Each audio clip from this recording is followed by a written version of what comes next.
Hey YouTube, we're here with the FMS Moa and just wanted to show you the finished product after this repair. And I'm going to show you my latest flight pack I've been running. It's 1800 milliamp 2S 25 through 50C. I'm running this little bit smaller sized battery alarm, which works nicely. It actually does fit okay in the cavity, and the only thing is it's a little bit awkward to get all the leads connected because they're tight. And also I had somebody ask me about this in another video. You see that Lemon RX receiver there? You can see the trim pots are back here behind this foam. This foam just holds it down tight, so I can get that out, I can move it forward, I can do whatever I need to. But for now, it gives you access to the dip switches and all that good stuff. So if you need to make a change. I did turn back my aileron stabilization, just like, I think I probably turned it back to about the neutral position. Rudder and elevator are both all the way up. And then of course the master gain is down at about 25%, provided I have 150% throws up and down. So you can do the math and figure out where that is. It's somewhere. That was awful. So anyway, it's easier to plug this in first, let the gyro activate, and then you can slip the leads back down in.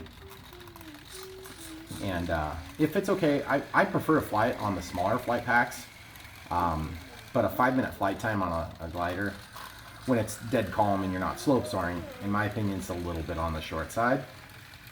So you'll just get that kind of in where it needs to be. And then you see how this has that cavity there, so even if it sticks up a little bit, you're still good. So we'll get this slid in here, and the CG marks and everything, this is a little bit annoying. This paint's rubbing off because I don't launch in this spot, I launch here. And then other than that, I just wanted to show you, I put another piece of red tape here, decorative tape here, and then I matched it on the tail. And same over here. It's actually a different pattern to differentiate left and right. And then you can see I matched the detail like this, and I put some white tape here. That's a good canopy. The canopy looks a lot better, I think. Just having that little detail helps. Those little details make it for me. So, and it's a lot easier to see in the air with those. And then I marked the CG in 2 spots on inside and out, so it's a little easier, and I put a little dent in it. So without further ado, we're gonna timer set to 10 minutes. Like I said, you get about 5 minutes on the 1000 milliamp nanotech of the same discharge rate, 2S. And then the 1300 milliamp Admiral, I get about a 10-minute flight. And that's when you're running throttle. So we'll see. It should slope really nicely. And also I wanted to show you, I changed my flaps. So my takeoff flap mode would be this, so down. And this is more of like an approach to landing to start slowing down. And then this is my actual landing mode. It helps bring it down with the tail down so that you can get a nice little wheel and wheel touchdown and protect the prop. Also the little strike pads help a lot, these little things. So just learning a little bit. I'll show you my flap mode setup real quick. So we'll go into the flap system and you can see what that's set up to. Is that focused on? Mm-hmm. Elevator correction and all. I'm doing a 1-second deployment just because on a glider you change conditions a little bit quicker than you would on a regular conventional flight. Because you're not getting in and throwing gear down and all that stuff, lining up with a runway necessarily. You're lining up with just like a pseudo runway usually with the glider. So, all right, cool. We'll pause it and we'll get flying.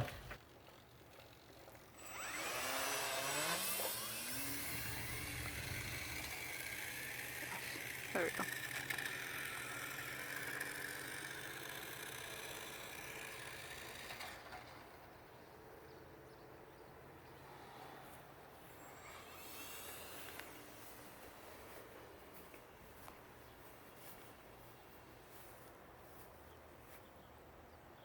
Come over here by me,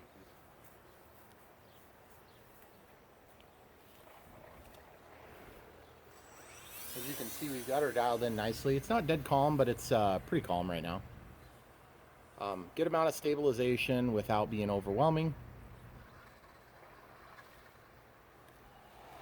By the way, if there was a plane that you didn't need stabilization on, this plane would definitely not need it, but I think every plane flies better with stabilization. It looks better.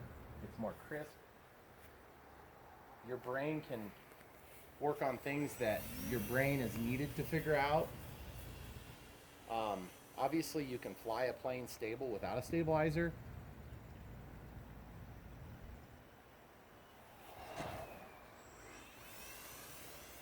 I want you to be in line with me so I don't come a little too close, okay? Okay. Maybe back like 1/2 a step there. There you go. Good job. So guys, what I'm going to do is I'll show you a flyby with some flaps. Okay, so cutting out the throttle, just slowing it down. There's our takeoff flaps. And then we're going to approach with the landing here. And as you can see, I bailed on that one. I need you to be where you are, so I know where you are. Okay, don't move anymore. Just stay where you are.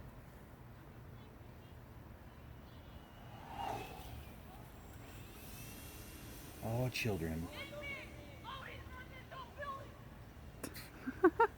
They want me to kill them if they stay.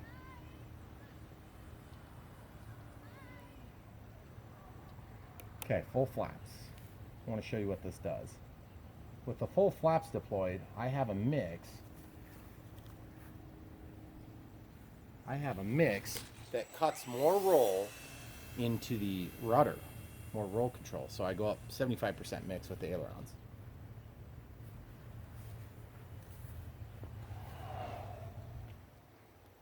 Let's go scare the kids again.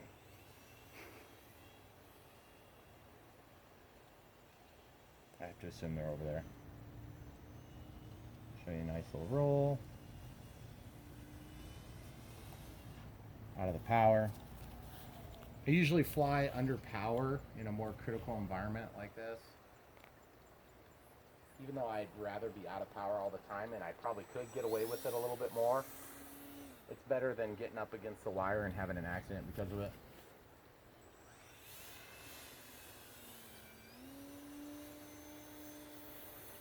Okay, so we're going to do an actual landing.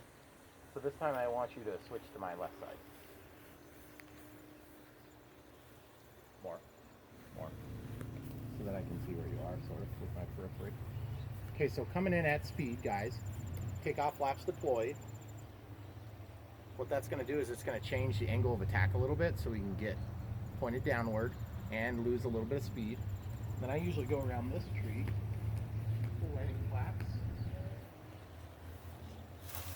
Rudder into it for a nice landing. 6 minutes 10 on the timer left, on a countdown timer. As you can see, it's pretty uneventful. You can land this thing really fast. The wheel works super nice. It's got a really good operation to it. And then this drag thing, whatever it is, works really nice. So we'll go ahead and fly some more. It's kind of funny because you see, guys, how it disappears when it's going that way, and then when it's coming towards you, you can see the red line kind of emboldens the front edge of the wing. My hope is that when I get the LEDs on here, which could be happening tonight, guys, it's going to really help a little bit with visibility, especially up against the twilight sky, where you've got almost like a pink look to it. The white and the red just blend like crazy.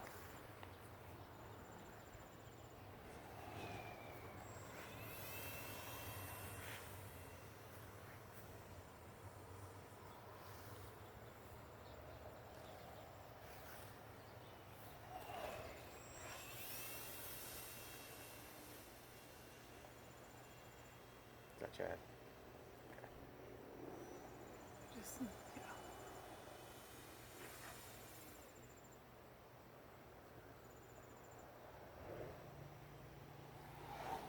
But as you can see, guys, not exactly having trouble controlling it. And I mean, it's pretty calm right now. It's not dead calm, but it's very calm compared to what it could be. And the turbulent air that gets kicked up around these buildings is not so much present. Think about this plane. See what just happened there? I should have been on the power just about 1 second quicker. Would have made a big difference in execution of that turn. Beautiful look, though. Look at that thing. Be like that. That's woo! That's where a stabilizer comes in and helps, because it just helps to kind of get you back flying. And of course I haven't had any of those incidences in like the 7 other batteries I've gone through, but now that we're filming, of course I do. Okay, so we'll just bleed off the energy, take off flaps, we'll go around the tree over the bird bath, full landing flaps. There you go. So guys, 3 minutes or so left, so we probably do a little bit more flying, but just wanted to give you an idea of how this is done after I decided to abruptly end my flight by flying it straight into the ground. It's doing good. So we'll do a couple more minutes, we'll go to low voltage warning. The thing that's nice about a glider, you hit the low voltage, you just cut your power. Save it immediately if you can. And once you let off the throttle, it'll recover a little bit of voltage in the LiPo. And then you got enough to get you out of trouble on a landing final. But I really like this plane. It's no Consendo, don't get me wrong, but with this Lemon RX receiver with stabilization, the 7-channel with stabilization, it does really good. Really, really good. I mean, it's not like unlimited climb rate, but neither it is in the Consendo. See, that'll max it out right there. And to be honest with you, I don't need unlimited climb in a glider. It's nice. I would take it if I could get it. I could also probably run this on 3S if I wanted. That was a little bit close to the gutter. The problem is, like with 3S, then you're going to heat up the motor mount, which is just stuck in the foam with a little bit of glue. And it's buried at this point, which I've learned from crashing. See that bird? Mm-hmm. Bird's trying to get some baby Moas going here. That'd be a mini Moa. Wait, hold There's on. another one. I thought our bird's asexual. No.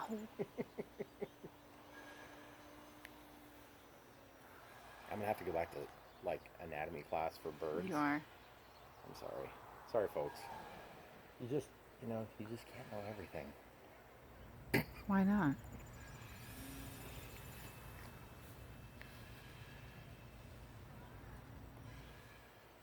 Okay, listen.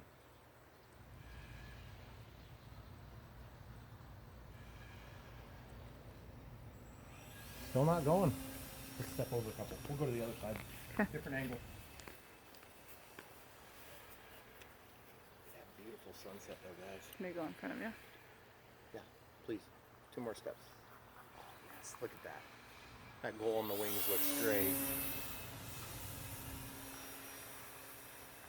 Seeing guys, like with the Consendo, you just have this added layer of comfort flying in a tighter environment like this.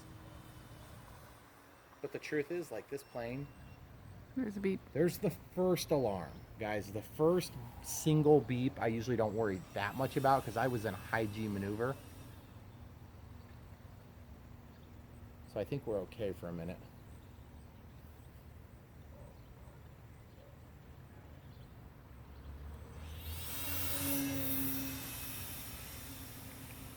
Because see, it's not going to go off at level flight. There it is.